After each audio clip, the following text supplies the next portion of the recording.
Hey everyone, it's BlueLizardJello, and welcome back to Everything Possible in Dark Souls 1, and today we will be exploring Oolacile Township, as well as taking out the Black Dragon Kalameet. But before we do that, let's take a look at this very interesting gear that I'll be using, as well as my stats. We are using the Abyss Greatsword, which is the sword that we created using the Soul of Artorias. And taking a quick look at the damage, it's very interesting that at plus 10 humanity and the stats we have, the bonus that we actually get from scaling is higher than the base physical damage of only 240. We also have the Skull Lantern equipped, which is going to be important for finding a couple of the area's secrets. And I, of course, decided to go with the entire Artorias set that we can purchase from Domhnall of Xena in Firelink Shrine now that we've defeated Knight Artorias. Quick look at the rings that I'll be using. And keeping very minimal consumables just to make fighting just a bit easier. And here's my stats, nothing has actually changed between the last episode and this. But before we actually take a look at Oolacile Township, I am back in the Oolacile Sanctuary because I wanted to go back to where we fought the Sanctuary Guardian at the beginning of the DLC to show you the two new lesser Sanctuary Guardians that have taken its place.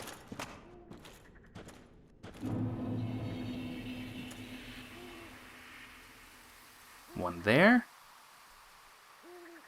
And one there. If you weren't able to obtain the Guardian tail cut from the actual boss fight, you now have two more opportunities to get it to drop. I, however, did get the Guardian tail cut, so I'm going to go ahead and just hop on out of here.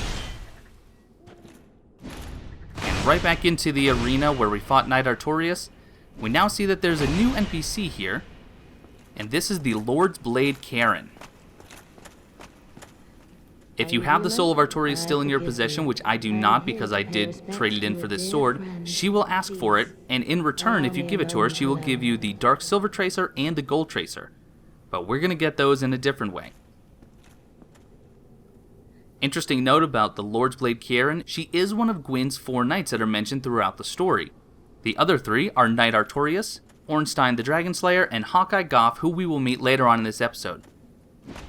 But in order to get all of her gear, since we no longer have the Soul of Artorias, we are going to engage her in battle, and keep in mind that this fight is not something to be taken lightly.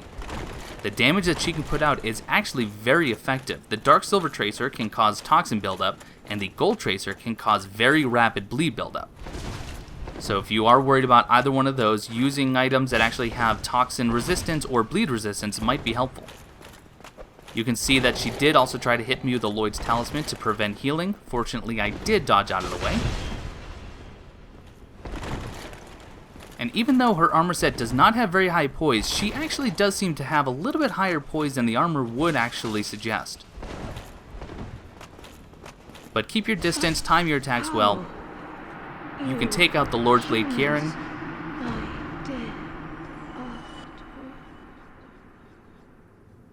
And now we can pick up the Dark Silver Tracer and the Gold Tracer. As I mentioned previously, the Dark Silver Tracer does have toxin buildup, and the toxin effect when afflicted on an enemy actually lowers the stamina regeneration, and it lasts for 10 minutes. Not to mention, this weapon also has the highest critical bonus of 160 in the entirety of the game. The Gold Tracer does have the bleed buildup, and it also has a unique moveset when it's held in the offhand. Instead of parrying like many weapons would, it does have a different moveset. And then we also get the porcelain mask, the robe, the gloves, and the waistcloth of the Lord's Blade, which is a fairly average armor set all in all, but it is pretty cool looking, so definitely pick it up.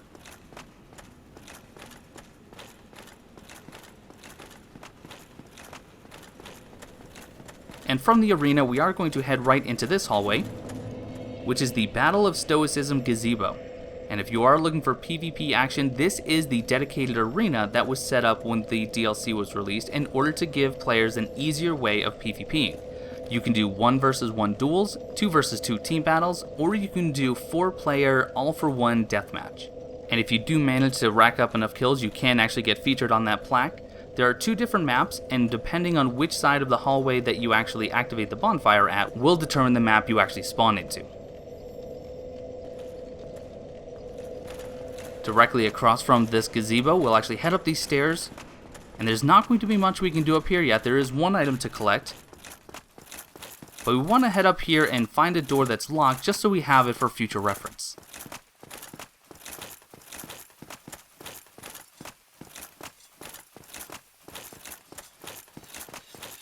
You can hear some noise in the background.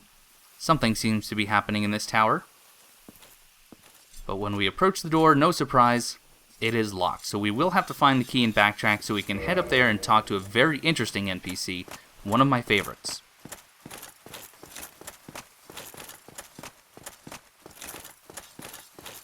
But before we head back down the stairs, go ahead and run right past them, because over here on this corpse you can pick up a soul of a hero.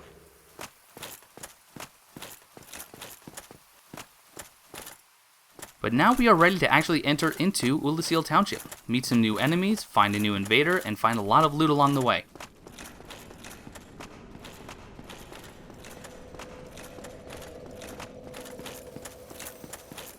Just a quick stop at the bonfire to refill our health so I don't have to waste Nestus.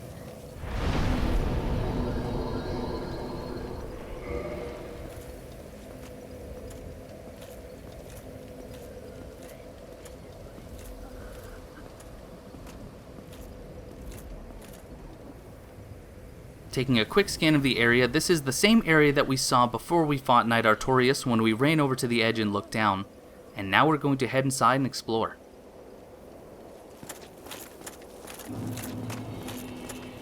Right around this first corner, we immediately run into an enemy, and these are known as bloatheads, and they have a very high drop rate of large titanite shards. They can't actually drop a piece of armor called the bloated head, but more commonly you're going to be picking up large titanite shards in quantities of 1 or 2. On this rooftop we can pick up a large soul of a proud knight, as well as get an excellent vantage point on the next group of enemies, and there are 4 bloatheads waiting for us. If possible, taking out more than one at a time, highly preferred. There's yet another large titanite shard. With the introduction of the DLC and the drop rate of the large titanite shards by the bloatheads, this is actually the easiest and fastest way of getting large titanite shards. This very much beats out farming the slugs in Blighttown. That elevator shaft will become a shortcut for us later on. Let's go ahead and move right on through Oolacile Township. A couple more bloatheads here.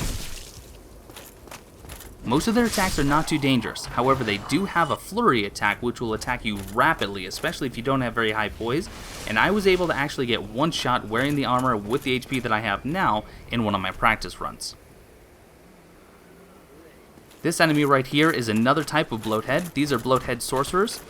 They have a chance of dropping the bloathead sorcerer helm, the Oolacile catalyst, or green titanite shards in quantities of 1 or 2. You can see this bloathead hiding behind the wall. You can actually deal with him from distance, and especially if you have the Abyss Greatsword, you can do so in style.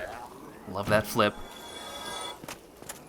Soul of a brave warrior on this corpse. And now we're going to head down to the first branching path of this area, once we shake off this sorcerer. We can head down to the left where there's a bloathead on the path, or we can head right around this building, which is where we're going to go first. You can see this enemy down below. Now we could run around and head down the stairs, or simple plunging attack will take him out a lot faster.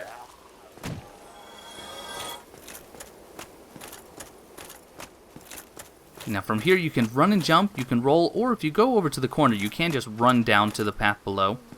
And we have yet another branching path, but we want to head straight because if you take a look right there, we do have a crystal lizard. And in order to get the drop on him, I suggest a running jump attack. And if you can get the drop attack, great. If not, hopefully you can land on him and stun him, and then kill him. And we get 2 twinkling titanite and 2 green titanite shards. From here, we'll jump over to the stairs. We're not going to go down below because that would continue on to the rest of the level. But instead, we want to head to the top of this tower where there is a wooden treasure chest awaiting. And this chest is just a little bit deceptive. You can see the chain is not really something we're accustomed to. It just seems to go right to the floor. But if you take a look at it dead on, you can actually see that it is breathing, indicating that yes, this is yet another mimic. And we will deal with mimics like we've dealt with mimics in the past.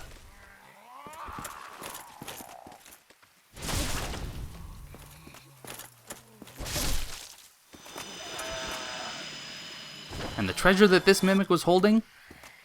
Very good carving. Excuse me, very good carving.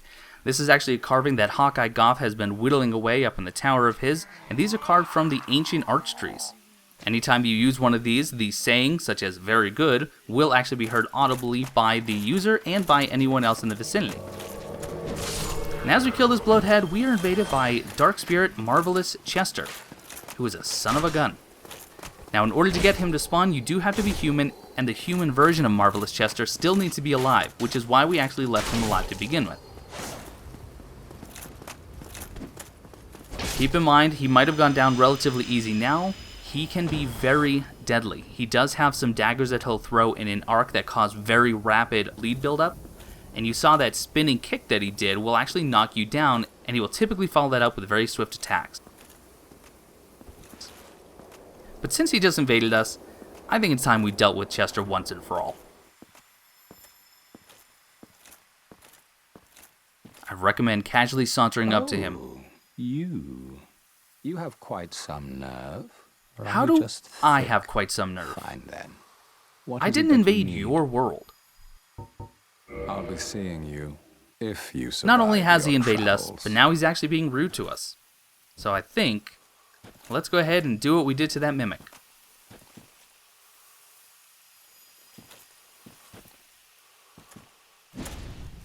What now? You think this He has is the all same right? moveset as before, so as long as you were able to kill this spirit, you should be able to kill him here. You can also knock him off the edge and then quit and reload to get his gear. But for us, we'll just kill him the normal way. Oh, please, have mercy. And he drops his entire armor set, which consists of the snickering top hat, Chester's long coat, his gloves, and his trousers. The snickering top hat could be an homage to the fat officials from Demon's Souls because it does have somewhat of a similar look, and the Chester's long coat, although obviously this game came out much before, does actually bear a striking resemblance to some of the armor that we see in Bloodborne. Definitely a lot of fashion souls have been born from Chester's set.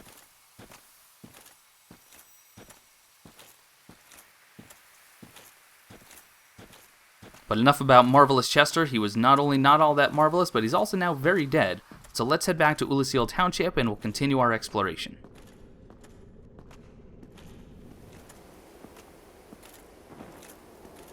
We are going to head back around this building, because as I said, it does branch again and we want to make sure that we find everything there is to find. This time, without a bloathead to cushion our fall, we will head around here and just take the stairs down. A little bit safer on our ankles.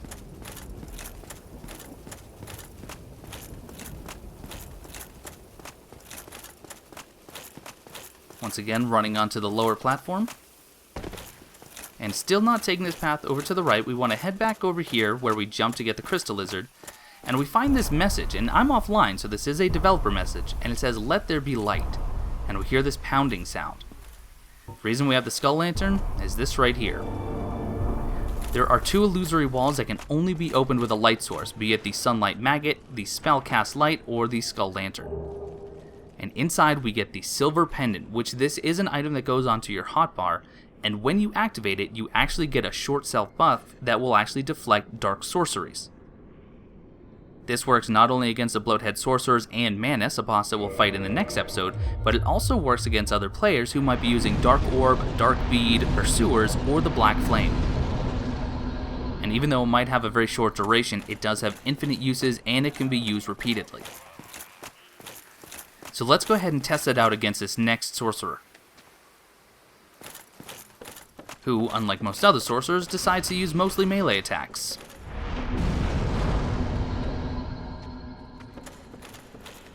You do have about a 2 to 3 second window that will actually deflect the dark sorceries. You don't have to time it 100% perfectly. Definitely a very fun item to use. And if you know how to use it well, it can make the Manus fight a lot easier, especially the second phase. But heading up these stairs, on this corpse, get yourself a Soul of a Brave Warrior. But one of the other things that I really like about this upper platform is that when you look down into this building right here, you can see the chest that the silver pendant was in. And the reason I like this is because I consider this excellent level design. Using a light source to open up an illusory wall might not be very clear to everyone, but if you are thorough and you explore, you actually will notice that you can get into that room somehow, and you're more apt to explore further. And a plunging attack onto this sorcerer will give us the arm sword carving. It's my best Hawkeye Gough. I'm probably not going to do those going forward. You get another carving from Hawkeye Gough. Really fun to use in PvP. Now you can enter this room in a few different ways. We have this door here. We did have an upper way that we could use, and there's a lower path that we'll be using in just a moment. But going carefully, you can actually see two sorcerers lying in wait. We take care of the one, and then I decide I'm going to try to get the drop on the other, but he heard me coming. And this was far too close for my liking. You can actually see, if you slow it down, that right before I rolled, I was actually slipping off the edge. I don't know how I caught myself, but I'm glad I did. We have 2 open chests and 1 closed chest, and inside the closed chest, we pick up Dark Orb, our very first dark sorcery, later come to be known as hexes in Dark Souls 2. Dark Orb, being a dark sorcery, has both physical and magic damage properties, and the way that damage is calculated is that the physical damage is scaled off of the dexterity and strength catalyst scaling, and the magic damage is based on the intelligence scaling of the catalyst.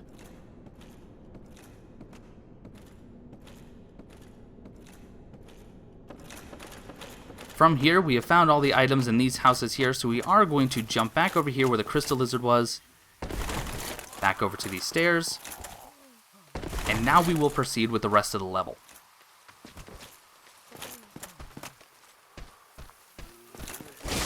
Dealing with this bloathead on the stairs is a good idea because you do have another bloathead as well as a sorcerer coming up. Here's my poor timing. Fortunately, the rest of this bridge goes a little bit smoother.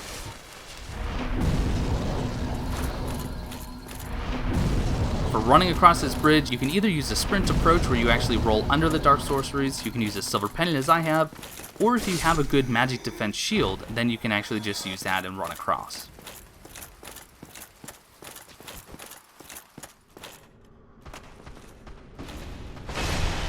I love when that flip is just timed so perfectly.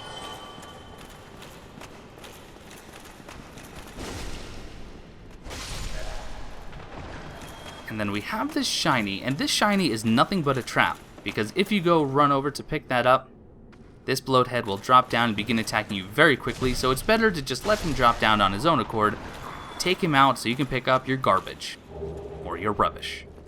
This is one of 2 rubbishes that you can pick up. If you remember, we picked up the very first one in the Undead Berg, but you can actually only ever trade one with Snuggly, so picking up a second one is really pointless if you already got the one in the Berg. Now this next section, this is how I handle it. I want to get rid of this sorcerer as fast as I can, and then I'll get to the back of the building. And I only want to pull just a few of these bloatheads at once. If you aggro this entire lot and you don't kill that sorcerer right away, you could be in a world of hurt very quickly.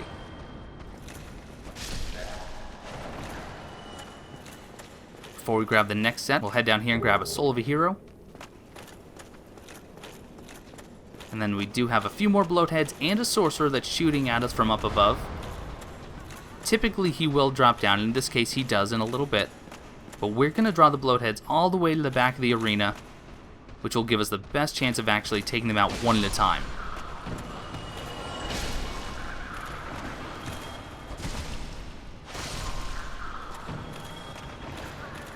With them down, you can see the sorcerer is now down on our level.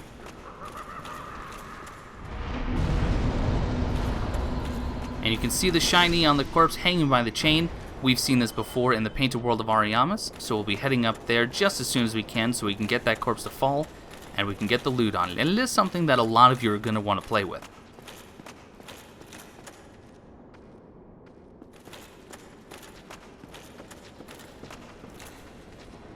If you stop and take a look behind you, once you've climbed up these stairs, you can see that there is a room there, which should be an indication that there has to be a way in. And a lot of people do miss this, and unfortunately if you miss it, you also miss out on talking to Hawkeye Gough, something that I don't want any of you to miss out on. Top off our health, pick up a large Titanite shard. And then inside this next room, on this walkway, you can see this is the room right here that we were just looking into. And the only way to get to it is from where we're standing. But we're going to go take care of one other item before we do that. And inside this room, you can hear this pounding noise just like we heard in the illusory wall in Oolacile Township just a bit ago, and you can see that chest over there. You actually can make the jump to the plank that's just above my head there. But for us, we'll go ahead and use our light and reveal the second illusory wall, which will lead over to that chest.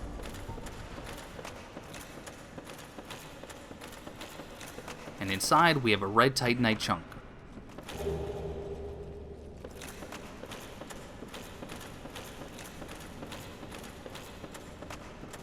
With that out of the way, let's head back to this platform. And in order to get to that lower section, a simple roll will do. You have a bloat head here and one in the other room, but before you open this chest, stop, take notice of the chain, take notice of whether or not the chest actually breathes, which is usually an indication it's, alive. And there it is.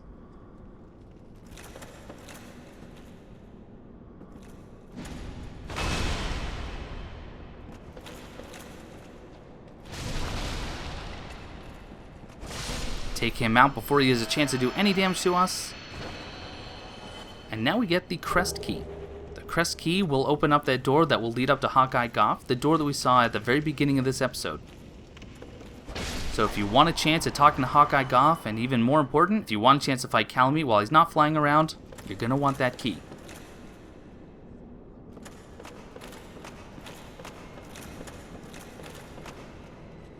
A couple more options here. We can go outside or we can head down the ladder. But what we're going to do is head down the ladder because we can climb right back up, and this ladder's going to lead us to that chain holding the corpse with the item that we saw just a moment ago.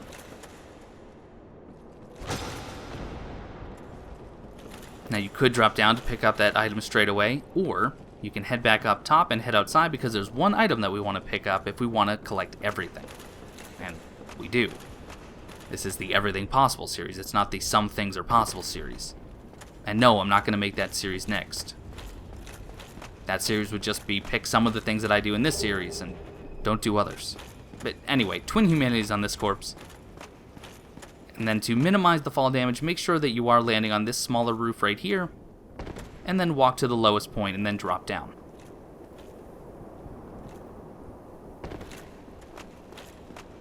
And the corpse that we knocked down was containing the Dark Fog Dark Sorcery.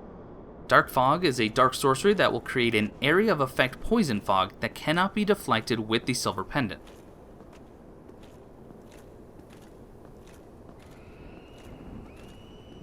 The screams in this area and the general ambiance of this decrepit city, really creepy, really well done. Before we head into the next section, which can be very dangerous, make sure that you activate this shortcut, which will bring us right up top side of Oolacile Township, right close to that first bonfire. Very handy. For this next section, if you have a good range attack, especially if you have a well upgraded bow, it might not be too bad. The other option is, if you have the Hidden Body Sorcery, you can cast that and you can actually run by most of these enemies before they even notice you. For us, we have to get up close and personal, so let's go ahead and scout our competition. We have a bloathead there. We have another bloathead there. We have one in the center and two sorceries on the steps. So let's rush in and take them out as fast as we can. I couldn't have asked for them to line up any better than that. Don't forget the soul of a brave warrior on this corpse. And we got another large titanite shard off of this bloathead. And now we're going to use these pillars to get up a little bit closer to the sorcerers, so we can hopefully take one out before the other one has a chance to get a lock on us. Do not stay behind the pillars for too long because they do use the Dark Fog AoE poison, and they can and will hit you behind that pillar.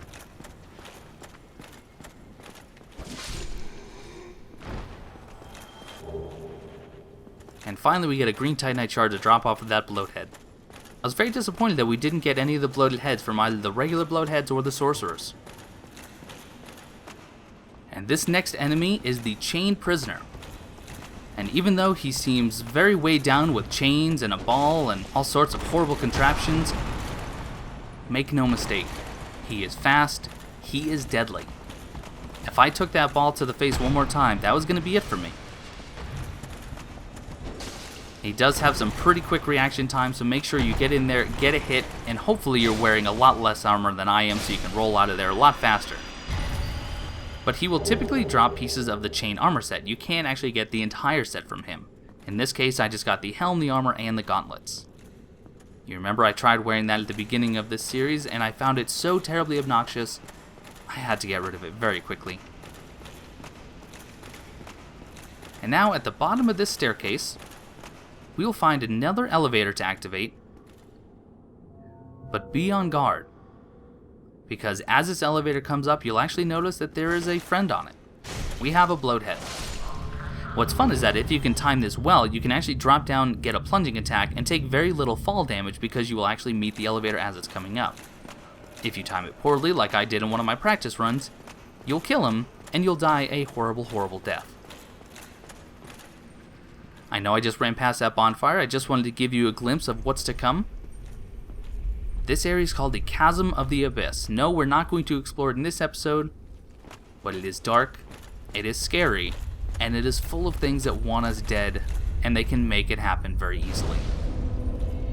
But that is for another time, so we're going to light this bonfire, and we're going to warp to the Oolacile Township bonfire, because now that we have the key, we want to go and have a conversation with Mr. Hawkeye Gough.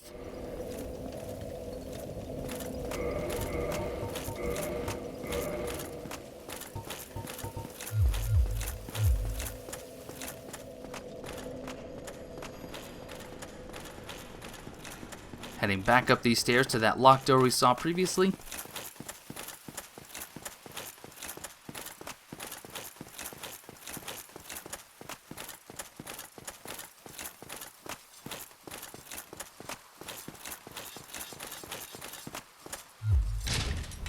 And the noise we heard earlier and that we hear right now, that is the sound of Hawkeye Gough carving more of the carvings that we've been picking up from the Archtree wood. And here he is. He is a giant. He seems to be a friend of the giant blacksmith in Anor Londo because they actually will reference each other if you talk to them enough. Must be the one who freed Artorias. And as I mentioned earlier, he is another one of Gwyn's 4 knights. And what I really like about what he says after you've killed Artorias is that he actually appreciates what you did with Artorias. Whereas the Lord's Blade Ciaran is actually trying to mourn her friend and wants a soul to remember him by. Gough is just happy that you were able to put him out of his misery and give him an honorable death. Some of the provisions that he does sell 2 more carvings. We'll pick those up. They're only 5 souls apiece. He sells a few shards, and he does sell his great arrows in infinite supply. But now we're going to back out of his conversation, and then we're going to re-engage him, because now that we've actually seen Kalameet fly across the basin, we can actually get Gough to take out the dragon from the air so we can fight him on the ground. Yes, I thought as much. He's called Kalameet. Ferocious dragon indeed, even. And a note about his helmet, you can see that there seems to be some sort of goo coming out of where the eye hole should be. Gough actually mentions that he's blind, but he's not physically blind, or maybe he is by now. But what he means by saying that he's blind is that his helmet was actually packed with resin, which made it so that it was impossible for him to remove, and it's impossible for him to see. Good. And if you decide to attack and kill Hawkeye Gough, you can get his armor set and that great bow that's sitting next to him. It will scale down to your size, I promise. But the fight actually functions a lot like the old hero boss fight from Demon Souls, in that because he cannot see you, if you remain motionless and silent, he can't find you, and he'll actually de-aggro. But now, here's another one of the best cutscenes in the game. Again, I know, I said I was going to cut them out, but the DLC has so many good scenes in it.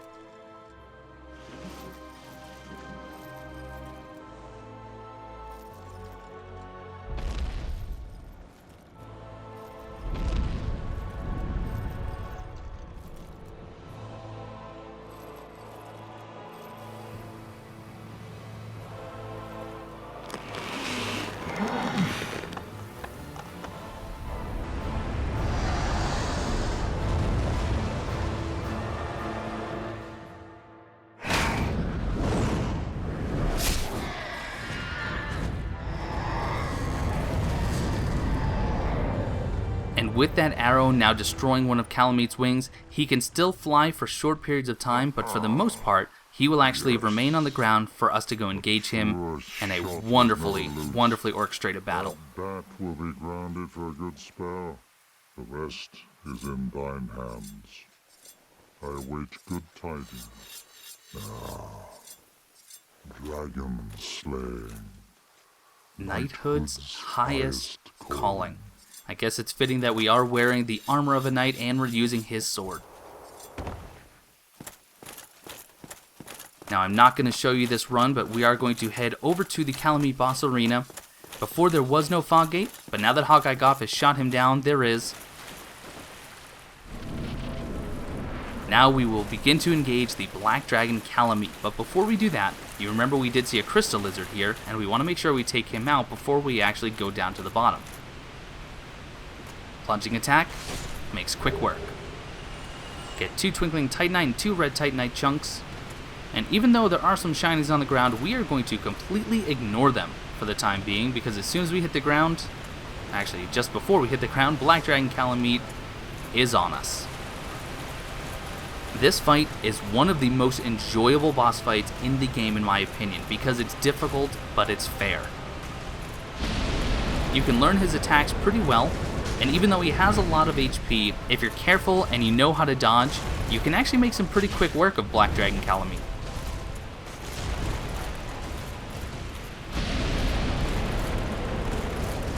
But we don't want to make quick work of him because he does have a tail that can be cut for a really interesting weapon, and of course I want to get it. Now I'm going to tell you right now that this fight drags on for quite a while, and I'm not going to tell you how it ends, but what I'm going to do is, if you don't want to watch the entirety of the fight, I am going to put an annotation here so that you can actually skip to the very end of it. And when I say that it's long, it's about an 8-minute long fight. And by the end of it, I will have 0 Estus flasks left. So again, if you don't want to sit through it, I understand. Click on this link and we'll make sure that we get you right to the end. And I'm also not going to be commentating too much on this fight because I want you to just sit back and enjoy it, because again, one of my favorites.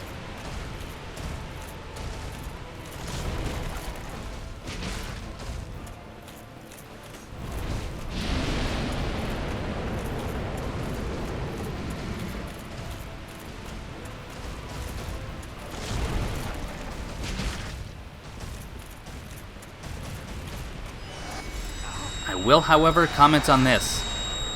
Whenever he rears up like this, there's a chance he's going to do this telekinesis effect where he pulls you up into the air, and now you're inflicted with calamity, and you can tell that we are because of that eye above our head. This is a temporary effect, but the effect that it has is pretty dire. All damage that we now take from Kalameet will actually do double damage. And spoiler alert, I get hit by it not only once, but twice. If he does rear up to do his breath attack, that is a good opportunity for you to go and get a hit on his tail. Another good opportunity is after he does that flying dash attack, if you can position yourself underneath his tail, he will often do a tail smash that you'll see in a little bit here, and if you dodge that smash, it'll give you a second or two that you can actually get a good hit on the tail.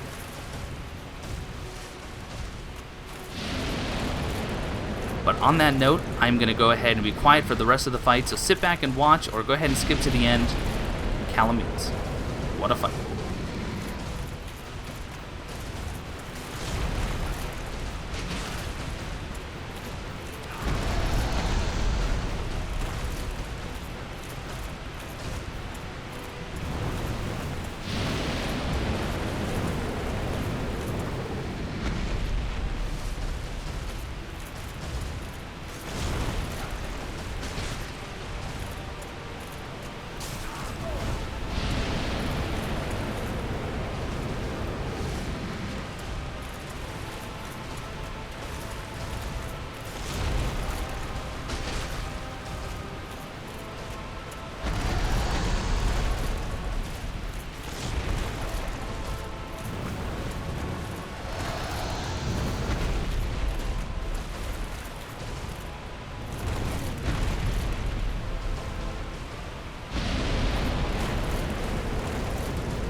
doesn't have much health left, so if I want to get that tail cut, I better make sure it happens very soon.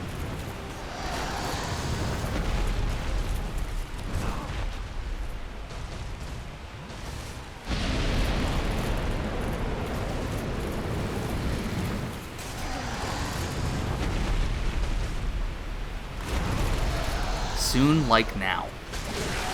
And there is the Obsidian Greatsword, and we'll talk about that in just a moment.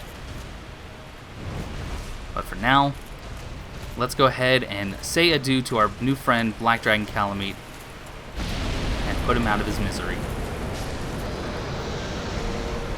Very quickly switching to our soul acquisition gear, and we are also rewarded with the Calamity Ring. And the Calamity effect, just like we got from Kalameet, when we wear that ring, will actually increase the damage we take by double. So if you're looking for a challenge, here's the ring for you, especially in New Game Plus.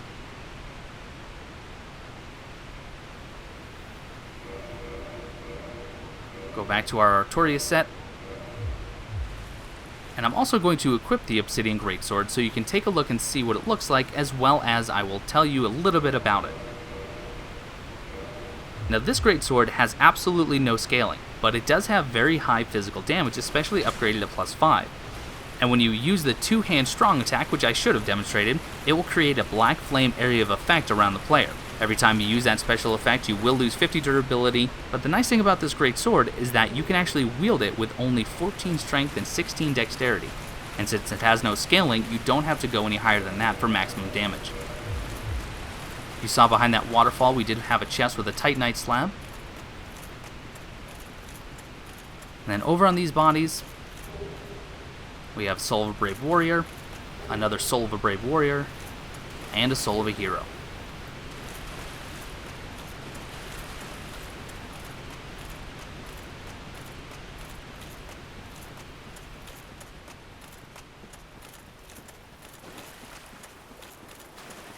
One more item to pick up, and it seems pretty fitting that on this corpse we would find 3 more of Gough's great arrows.